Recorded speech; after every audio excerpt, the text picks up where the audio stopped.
ఇప్పుడు ఒక హీరోయిన్‌గా ఇండస్ట్రీలో అడుగుపెడుతున్నప్పుడు హ్మ్. 100 రకాలైన అనుమానాలుంటాయి, సందేహాలుంటాయి. వాట్ నెక్స్ట్ అనే ఒక క్వెషన్ మార్క్, ఒక డైలమా అనేది వెంటాడుతుంటుంది. బహుశా అది ఈ జనరేషన్ అమ్మాయిలకి తగ్గిందేమో అనిపిస్తుంది. అంటే ఇన్ని భయాలు లేవు. కొంచెం, కొంచెం ధైర్యం ఏదో వచ్చిందేమో అనిపిస్తుంది. నీ అనాలిసిస్ ఏంటి దీని మీద? పని సార్ అంతే. అంతేనా? Just like any other job this is also work అంతే. హ్మ్.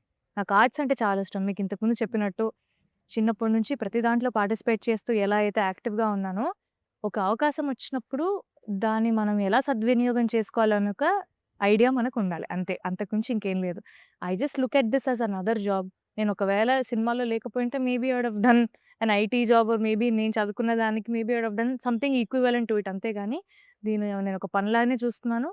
And I am very happy here sir. అంటే మన పని మనం చేసుకొని ఎళ్తే మనకి ఎటువంటి ఇబ్బంది ఉండదు. ఏది జరగాలన్నా 2 చేతులు కలిస్తేనే చప్పట్లు. హ్మ్. అంతే. మా అమ్మ హ్మ్. నాకిదే చెప్పింది. హ్మ్. నాన్న 2 చేతులు కలిస్తేనే చప్పట్లు. సో, నీ పని నువ్వు చేసుకుంటెళ్ళు. You be you.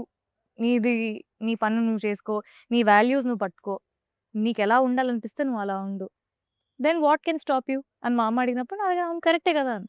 ఇంక ఐయామ్ వెరీ హ్యాపీ. అంటే ఈ చుట్టుపక్కల వాళ్ళు, ఫ్రెండ్స్, స్నేహితులు, చుట్టాలు ఎవ్రీబడీ వీళ్ళ మైండ్ టెక్స్ట్ సెట్ వీళ్ళ మైండ్ సెట్ ఎలా ఉంటుంది?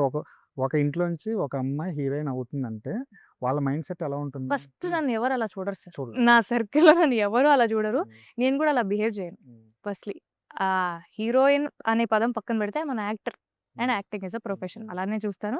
అండ్ నా సర్కిల్ గాని, నా ఫ్రెండ్స్ కానీ, మా రిలేటివ్స్ గానీ, ఈ పిల్లేదో సినిమాలు చేసేస్తుంది, ఎక్కడికో ఎళ్ళిపోయింది, అలా వాళ్ళు నన్ను ట్రీట్ చేయరు. నేను వాళ్ళని ట్రీట్ చేయనివ్వను. హ్మ్. So, it's a very normal thing that I maintain. And ఎక్కడ కూడా ఆ తేడా అనేది ఎక్కడ రాలేదు. సో, ఎప్పుడూ ఎంకరేజ్ చేస్తూనే ఉంటారు.